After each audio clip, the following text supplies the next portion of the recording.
Good morning, students. Welcome back to the new session of learning in the lockdown period. Okay, we are doing chapter number 5, it's chapter number 6, that is staffing. In the last video, we have done internal source of recruitment. I would just like to give a quick revision on this. Okay, recruitment का मतलब होता है कि people को या फिर candidate को या फिर जिसको हम एम्प्लॉयमेंट देना चाहते हैं उनको, ठीक है, अट्रैक्ट करना, मोटिवेट करना अपने एडवर्टीजमेंट के थ्रू, ताकि वो हमारे ऑर्गेनाइजेशंस में अप्लाई कर सके वैकेंट पोस्ट के लिए. Okay, this is the meaning of recruitment. Recruitment can be 2 types, मतलब सोर्सेज. कहाँ कहाँ से हम लोग रिक्रूटमेंट कर सकते हैं? 2 जगह से हम लोग रिक्रूटमेंट कर सकते हैं. पहला है internal sources of recruitment. Internal sources of recruitment हमने क्या पढ़ा था? हमने पढ़ा था कि अगर हम लोग ऑर्गेनाइजेशन के अंदर से ही अगर एम्प्लॉयज़ को रख लेते हैं, इफ़ वी एम्प्लॉय और keep the fill the vacant position of the organisations from inside the organisation, मतलब ऑर्गेनाइजेशन के अंदर के एम्प्लॉय से ही हम लोग अपने वैकेंट पोजीशंस को अगर फिल कर देते हैं, तो हम लोग उसको क्या बोलते हैं? Internal sources of recruitment. उसमें 2 मेथड से हम लोग फिल करते हैं, transfer and promotions. In the last video we had also gone through the merits and demerits. In today's video we will see external sources of recruitment. अगर हम recruitment organisation से बाहर के लोगों को करते हैं, मतलब हम फ्रेश कैंडिडेट लेकर के आते हैं, तो हम लोग क्या बोलते हैं उसको? External sources of recruitment. देखिए, एक्सटर्नल सोर्सेस ऑफ रिक्रूटमेंट कब प्रेफरेबल है, मतलब कब हम लोग एक्सटर्नल सोर्सेस ऑफ रिक्रूटमेंट करते हैं? जब हमारे ऑर्गेनाइजेशन में large number of post vacant हो जाते हैं. मतलब सपोज कि एक ही ऑर्गेनाइजेशन में एक साथ 25, 30 या फिर 40 लोग छोड़ करके चले गए, ठीक है, तो हमारे पास कितना जॉब प्लेस वैकेंट हुआ? 40 और 50 समझ लो, ठीक है. तो अगर हमारे पास large number of seats are vacant, बहुत सारे पोजीशंस एक साथ वैकेंट है, तो हम लोग क्या करते हैं? एक्सटर्नल सोर्स ऑफ रिक्रूटमेंट को वैल्यू देते हैं या फिर इंपॉर्टेंस देते हैं. तो in simple words, external source of recruitment means when candidates are invited from outside the organization, then it is called external source of recruitment. जब भी हम लोग कैंडिडेट को ऑर्गेनाइजेशन के बाहर के लोगों को क्या करते हैं? अपने यहाँ पे रिक्रूट करते हैं, अपॉइंट करते हैं, तो हम लोग उसको क्या बोलते हैं? External sources of recruitment. Okay, I think meaning of this is clear. Okay, meaning of external source of recruitment is clear. As you know, everything has advantages and disadvantages. So advantages of external sources of recruitments are, see, I have written advantages. Okay, first is fresh talent. जब भी हम लोग बाहर से candidate को appoint करते हैं अपने यहाँ, हमेशा हमें क्या मिलता है? फ्रेश आइडियाज़ या तो फ्रेश टैलेंट हमें अपने ऑर्गेनाइजेशन में मिलता है. तो through external source of recruitment we can avail the fresh talent in our organisation. Okay, second is wider choice. Wider choice क्यों है? क्योंकि आप जब भी एडवर्टाइज करते हैं तो large number of peoples apply in your organisation. आप देखते हो, आप थोड़े बड़े होंगे, 12th पास करोगे या फिर ग्रेजुएट हो जाओगे, तो उसके बाद देखोगे कि आप भी अगर कोई पोजीशंस के लिए अप्लाई करते हो, तो आप जब जाओगे उस पोजीशन में इंटरव्यू देने, तो देखोगे कि आपसे पहले ही कितने लोग आकर के बैठे हुए हैं वहाँ पे, ठीक है. क्यों बैठे हुए हैं? क्योंकि सबको नोटिस मिलता है थ्रू वेरियस मीन्स, ठीक है, अलग अलग जगह से नोटिस मिलता है सबको, और सब क्या करते हैं कि पहले से ही अप्लाई इंटरव्यू के लिए सब कोई आ जाते हैं. तो यहाँ पे ऑर्गेनाइजेशन को, जब हम लोग organisation external source of recruitment को वैल्यू देती है, तो क्या होता है कि उनके पास वाइडर चॉइस रहता है, मतलब बहुत सारे चॉइसेस रहते हैं for a single position. Okay, qualified personals, ठीक है, क्वालिफाइड जब wide range of peoples, many peoples apply for the post, then you can avail the more qualified peoples for the same positions. Okay, then competitive spirit. Okay, तो आप क्या कर सकते हो, जब फ्रेश टैलेंट आपके यहाँ आता है तो आप क्या करते हो, उनमें कॉम्पिटेटिव स्पिरिट को डेवलप कर सकते हो. ओके, क्यों, कैसे कॉम्पिटेटिव स्पिरिट को आप और हाई करोगे, जो एग्जिस्टिंग एम्प्लॉई है वो भी देख देख करके सीखेंगे कि वो जो न्यू एम्प्लॉई आया है वो क्या है, मेरे से ज़्यादा अच्छी तरीके से काम कर रहा है. तो there is a competitive spirit between them, मतलब आपस में कॉम्पिटेटिव स्पिरिट उन लोग का हाई हो जाएगा और वो लोग कॉम्पीट करेंगे एक दूसरे के साथ. Then latest technological knowledge. Okay, इसका मतलब है कि आप देख रहे हो कि day by day technology is improving more and more. ठीक है, तो जो हमारे बाद जो पीपल है वो ज़्यादा टेक्नोलॉजी का यूज़ कर रहे हैं. तो जैसे ही आप फ्रेश कैंडिडेट को लेकर के आते हो अपने ऑर्गेनाइजेशन में, तो ही और she is using more and more technology. तो इस तरह से आप क्या करते हो, लेटेस्ट टेक्नोलॉजिकल नॉलेज को अपडेट कर लेते हो अपने यहाँ पे. Okay, now let's go through the disadvantage. Okay, moral of existing employees goes down. ठीक है, अगर मान लो कोई एम्प्लॉई बहुत वर्क हार्ड कर रहा हो, तो वो ये सोच करके बैठा हुआ है कि अभी मैनेजर का पोस्ट वैकेंट होने वाला है, मैनेजर तो रिजाइन, मतलब वो या तो उसका ट्रांसफ़र हो गया है या तो प्रमोशन हो गया, एनीथिंग. ओके, मैनेजर का पोस्ट वैकेंट होने वाला है और हमें क्या मिलेगा, वो पोस्ट पे मैंने तो बहुत मेहनत किया है कि मुझे ही उस पोस्ट पे प्रमोशन मिल जाएगा. और मान लो ऑर्गेनाइजेशन अपने यहाँ पे एक्सटर्नल सोर्सेज ऑफ रिक्रूटमेंट पे अगर वो चली जाती है, ऑप्ट कर लेती है, तो क्या हो जाता है कि वो एम्प्लॉय सोचता है मैंने तो इतना मेहनत किया और मुझे क्या मिला, मैनेजर का पोस्ट ही नहीं मिला. ओके, तो कहने का मतलब है कि जो एग्जिस्टिंग एम्प्लॉयज़ है उनका मोराल जो है वो डाउन हो जाता है. तो वो सोचते हैं कि जब मैं इतना मेहनत किया अब मुझे कुछ नहीं मिला तो मुझे इतना ज़्यादा मेहनत करने की क्या ज़रूरत थी. ऐसा एक सोच आ जाता है उनके अंदर और उनका जो मोरल वैल्यूज़ है वो डाउन हो जाता है. May not adjust. ठीक है, कि देखिए हर एक ऑर्गेनाइजेशंस की rules and values, rules regulations, code of conduct बोल लीजिए, वैल्यूज़ बोल लीजिए, सब अलग अलग होता है. जो न्यू कैंडिडेट आते हैं, हो सकता है न्यू ऑर्गेनाइजेशंस के रूल्स एंड रेगुलेशंस के साथ वो एडजस्ट ना हो पाए. ठीक है, तो these type of problems occurs. Okay, expensive मतलब ये बहुत ही एक्सपेंसिव होता है कि आप एडवर्टाइजमेंट देते हैं, उसके बाद फिर पीपल आते हैं, फिर आप किसी को एक पर्सन को अपॉइंट करते हैं, उनका इंटरव्यू कंडक्ट कराते हैं, उनका रिटन एग्जाम लेते हैं, एप्टीट्यूड टेस्ट लेते हैं एंड मोर, फिर मेडिकल कराते हैं, many things you do. Okay, in this process, तो this is quite expensive. Okay, last but not the least is lengthy process.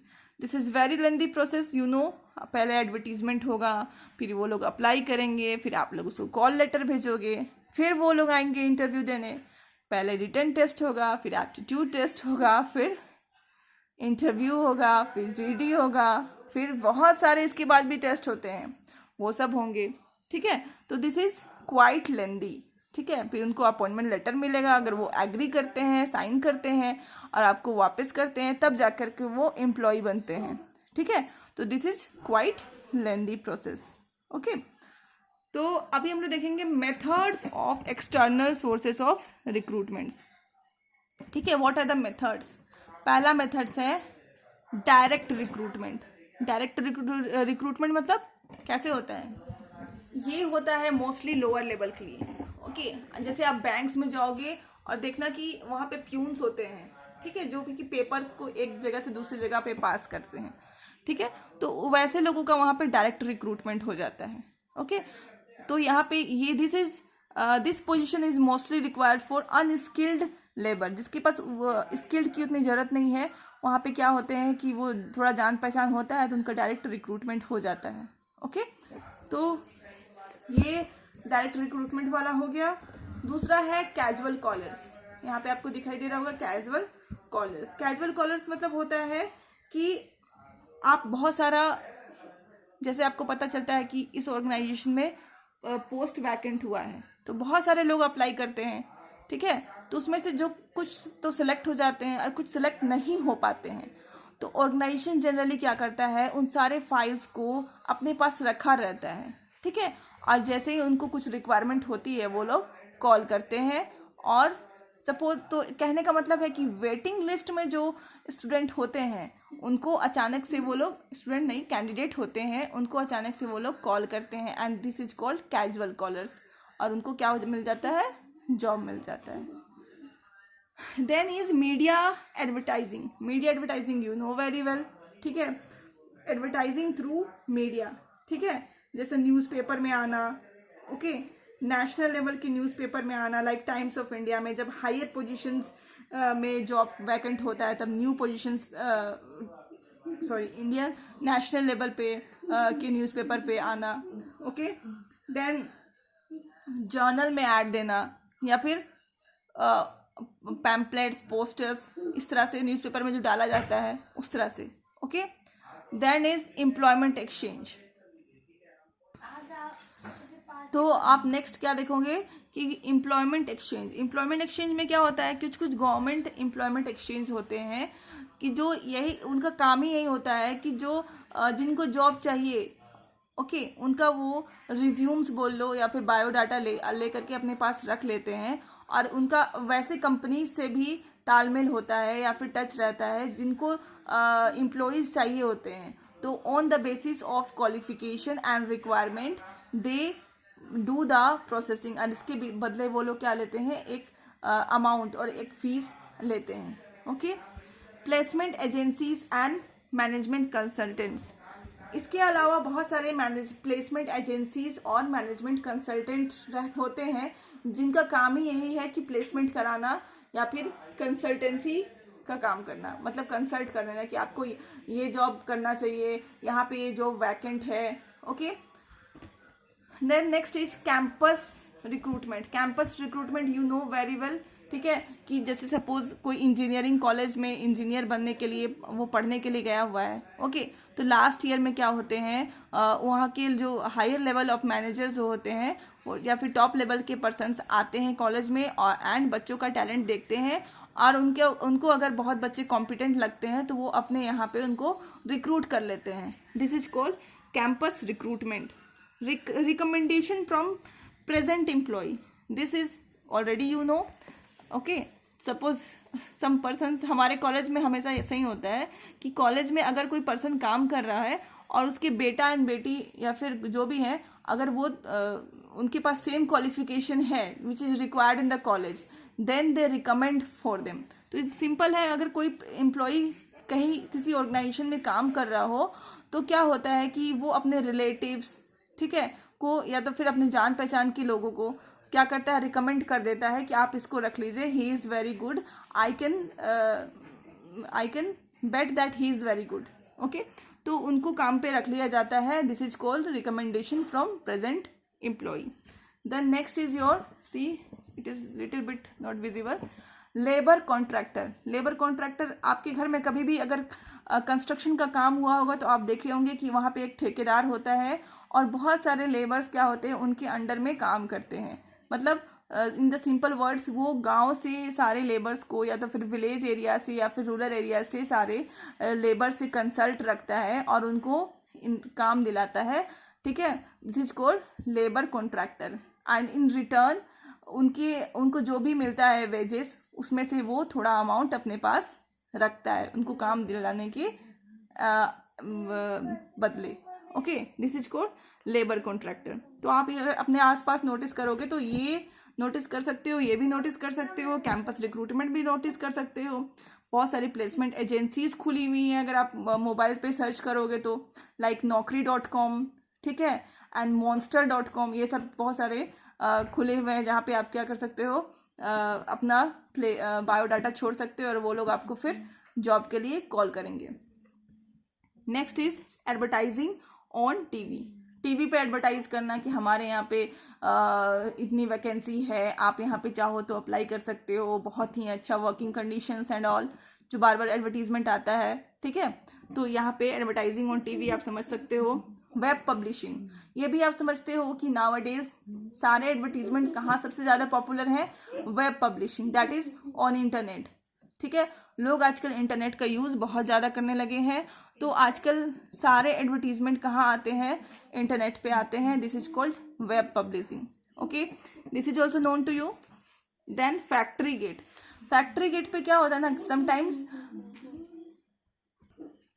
Factory gate मतलब फैक्ट्री के गेट पे पोस्टर चिपका दिया जाता है कि हमें आज 2 लेबर्स की रिक्वायरमेंट है, ओके। तो इन दिस केस वो लेबर क्या करते हैं, अंदर जा करके फिर अप्लाई कर लेते हैं, मतलब उनको पता रहता है कि अगर यहाँ पे लेबर की रिक्वायरमेंट होगी तो गेट पे ही हमें पोस्टर चिपका मिल जाएगा कि हमें दो लेबर की रिक्वायरमेंट है। तो this is called factory gate, okay. तो फिर लेबर क्या करते हैं, आगे जा करके मैनेजर से बात करते हैं कि we want to work in your organization and if the terms and agreements सही रहती है तो वो लोग रिक्रूटमेंट ले लेते हैं, ओके। तो these all which I discussed is a method of external sources of recruitment, okay. So we have completed this topic, ठीक है। तो next in the next class आपको इनका डिफरेंस भी खुद से करना है, ओके। और next class I will discuss, okay. Then we will go for selection process, okay. तो I am ending the video here only. Thank you and keep learning.